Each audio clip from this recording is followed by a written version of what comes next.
नमस्कार। हम आज इस वीडियो के माध्यम से जानते हैं कि आंगनबाड़ी के अंतर्गत कुपोषण, अल्पोजन, सैम, मैम और नाटापन को कैसे पहचानें। आज ये टॉपिक इसलिए ज़रूरी है कि हमारी आंगनबाड़ी बहनों को सबसे ज़्यादा काम कुपोषण पर ही करना होता है। यानी कुपोषण को पहचान करके उसको अपने वजन पंजिका पर लिखना और उसके साथ साथ पोषण ट्रैकर पर भी फीड करना।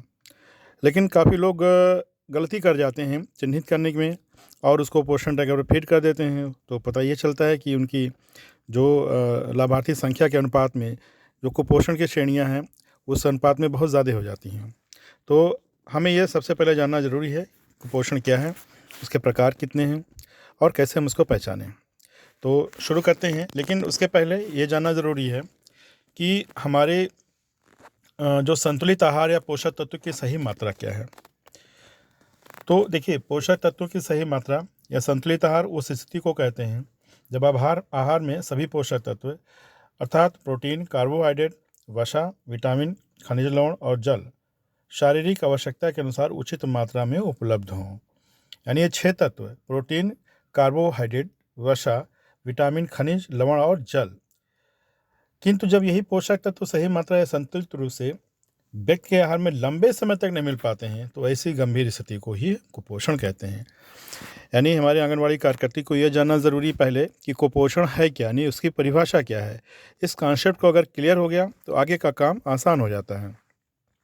तो इतना ध्यान रखिए, जो 6 चीज़ें हैं, 6 पोषक तत्व यानी कि प्रोटीन, कार्बोहाइड्रेट, वसा, विटामिन, खनिज लवण और जल, ये हमारी जो शारीरिक आवश्यकता है उसके अनुसार शरीर को लंबे समय तक, ध्यान रखिएगा ये शब्द ज़रूर इस्तेमाल करिए, लंबे समय तक अगर ये हमारे आहार में नहीं मिल पाता है तब जो गंभीर स्थिति होती है उसी को हम कहते हैं कुपोषण। अब इसके बाद अब यहाँ ये देखते हैं कि जो पोषक तत्व की सही मात्रा या संतुलित आहार ना मिल पाने से 2 बातें निकल कर आ रही हैं। मतलब अगर हमारे शरीर में जो 6 प्रकार के पोषक तत्व हैं और लंबे समय तक नहीं मिल पा रहे हैं तो उससे क्या नुकसान हो सकता है। तो जो उसे नुकसान है वो 2 रूप में निकल के आता है। एक, या तो व्यक्ति को उसके आहार से पोषक तत्व की कम मात्रा प्राप्त हो रही है जिसे हम अल्प पोषण कहते हैं, या तो वो व्यक्ति आहार में आवश्यकता से अधिक पोषक तत्व प्राप्त कर रहा है जिसे हम अति पोषण कहते हैं। मान लीजिए किसी व्यक्ति को आपने समझा दिया कि ये 6 पोषक तत्व आपके शरीर के लिए ज़रूरी हैं, आपके आहार में होना चाहिए, तो उसने लेना शुरू कर दिया इन सब तत्वों को। तो कभी कभार ये होता है कि व्यक्ति ज़्यादा मात्रा में जब ले लेता है तब उस स्थिति को हम अति पोषण कहते हैं, और बहुत सारे व्यक्ति इन सब पोषक तत्वों को नहीं ग्रहण कर पाते हैं तब उससे होने वाली स्थिति को हम कहते हैं अल्प पोषण। यद्यपि उपरोक्त दोनों ही स्थितियां कुपोषण के प्रकार कहलाती हैं, लेकिन जब ICDS के अंतर्गत कुपोषण की बात करते हैं तो वहाँ 0 से 6 वर्ष के बच्चों में अल्प पोषण से होने वाले कुपोषण पर ही चर्चा की जाती है। ध्यान रखने वाली बात है, जो यहाँ कुपोषण के 2 प्रकार बताए गए हैं वो हैं अल्प पोषण और अति पोषण। और इन जो दोनों प्रकार हैं, जब हम ICDS में बात करते हैं तब हम अल्प पोषण से होने वाले कुपोषण की बात करते हैं, क्योंकि और हम बच्चों के लिए काम करते हैं इसलिए 6 वर्ष तक के बच्चों के लिए अल्प पोषण से होने वाले कुपोषण पर ही बात करते हैं। आगे बढ़ते हैं। अब जो बताया मैंने कि जो 0 से 6 वर्ष के बच्चों में अल्प पोषण से होने वाले कुपोषण, उसी पर मैं चर्चा करनी है। तो अल्प पोषण से होने वाला कुपोषण वो 3 रूपों में पाया जाता है, यानी कि अल्प पोषण के भी 3 प्रकार हैं। पहला है अल्पोजन, दूसरा है दुबलापन और तीसरा है नाटापन। इन्हीं तीनों जो प्रकार हैं कुपोषण के, जो अल्प पोषण से होने वाले, इन्हीं 3 रूपों पर हमें काम करना है और इन्हीं तीनों कुपोषण के प्रकारों को हमें बच्चों में चिन्हित करना है और ये देखना है कि बच्चा इन तीनों श्रेणियों में किस श्रेणी में आ रहा है। ऐसा भी हो सकता है कि बच्चा एक से अधिक श्रेणियों में आए, लेकिन हम इसकी पहचान कैसे करेंगे। तो सबसे पहला जो कुपोषण का प्रकार है वो है अल्पोजन। इसको हम अंडर वेट भी कहते हैं, और इसे चिन्हित करने के लिए बच्चे की आयु और उसके वजन की माप लेते हैं।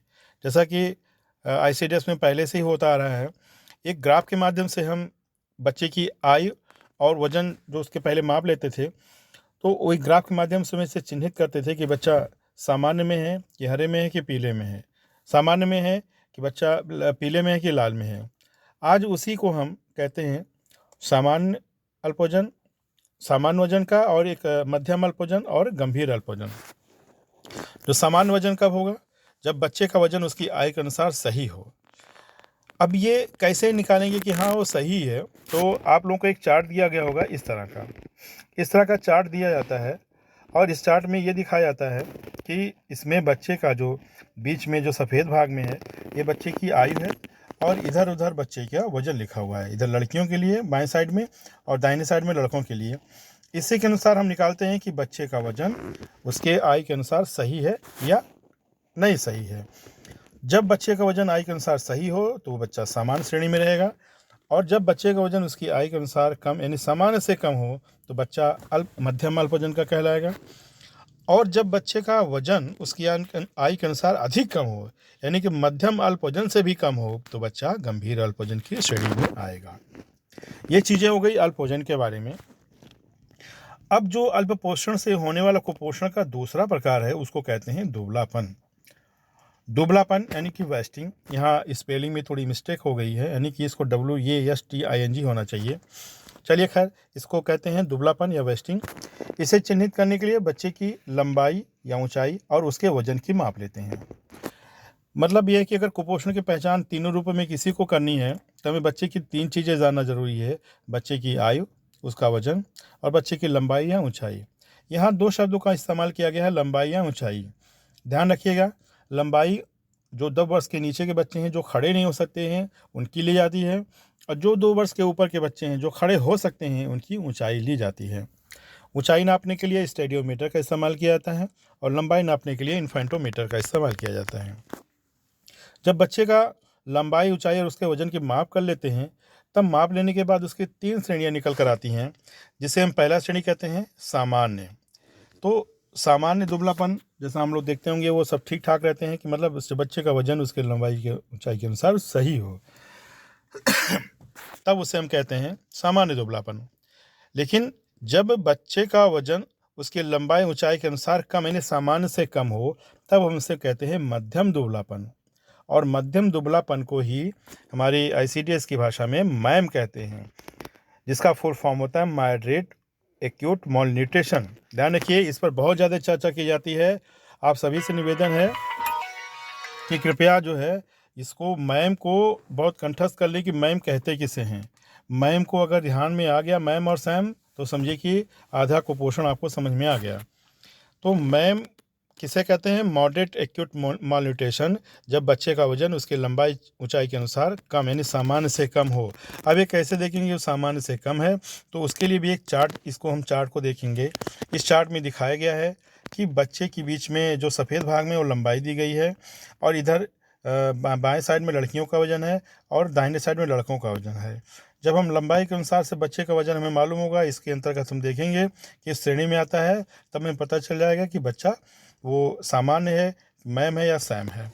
अब देखिए, जो मध्यम दुबलापन है मैंने बताया कि मैम को इसको कहते हैं, और ये जब कब होता है? जब बच्चे का वजन उसकी लंबाई ऊंचाई के अनुसार कम यानी सामान्य से कम हो। उसके बाद जो तीसरी श्रेणी है इसकी दुबलेपन की, वो कहलाती है गंभीर दुबलापन। यानी जब बच्चे का वजन उसकी लंबाई ऊंचाई के अनुसार अधिक कम हो यानी कि मैम से भी कम हो तब हम उससे कहते हैं गंभीर दुबलापन, और इसे ही हम सैम कहते हैं, यानी कि सीवियर एक्यूट मॉल न्यूट्रिशन। इसको आप लोग कंठस्थ कर लें कि सैम और मैम किसे कहते हैं और इसका फुल फॉर्म क्या होता है और इसको हम कैसे चिन्हित करते हैं। तो ये बात होगी दुबलेपन की। इस चार्ट के माध्यम से हम चिन्हित करते हैं। जो अल्प पोषण से होने वाला कुपोषण का तीसरा रूप है उसे कहते हैं नाटापन, और इसको अंग्रेजी में बोलते हैं स्टंटिंग। और इसको कैसे चिन्हित करते हैं? इसे चिन्हित करने के लिए बच्चे की आयु और उसकी लंबाई या ऊंचाई की माप लेते हैं। ये आपको दूर से ही दिख जाएगा। अगर कोई बच्चे की आयु तो बढ़ रही है लेकिन अगर उसकी लंबाई या ऊंचाई नहीं बढ़ रही है तो हमें देखने से पता चल जाएगा कि वो बच्चा स्टंटिंग या नाटेपन का शिकार है कि नहीं है। तो इसको लेकिन मापना ज़रूरी है। हमारी आंगनबाड़ी बहनों को उपकरण दिए गए हैं, ग्रोथ मॉनिटरिंग डिवाइस, जिसके माध्यम से हम इसका नाटेपन का हम चिन्हित कर सकते हैं। तो इसके माप लेने के बाद 3 श्रेणियाँ निकल कर आती हैं। पहला है सामान्य नाटापन, यानी कि जब बच्चे की लंबाई या ऊंचाई उसकी आयु के अनुसार सही हो। देखने तो कभी कभी लगता है बच्चा कि हाँ नाटा है, लेकिन जब हम चार्ट से मिलाते हैं तो उसके हिसाब से सही है, तो बच्चा सामान्य श्रेणी का। लेकिन जब बच्ची की लंबाई या ऊंचाई उसकी आयु के अनुसार कम हो यानी सामान्य से भी कम हो तब उसे मध्यम नाटापन कहते हैं। और जब बच्चे की लंबाई या ऊंचाई उसकी आयु के अनुसार अधिक हो अधिक कम हो यानी मध्यम नाटापन से भी कम हो तब उसे कहते हैं गंभीर नाटापन।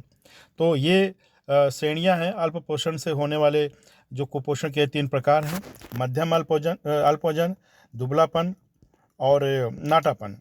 तो ये जब श्रेणियाँ तीनों निकाल लेते हैं तब हम समझ जाते हैं कि हाँ ये कुपोषण के कौन से प्रकार हैं।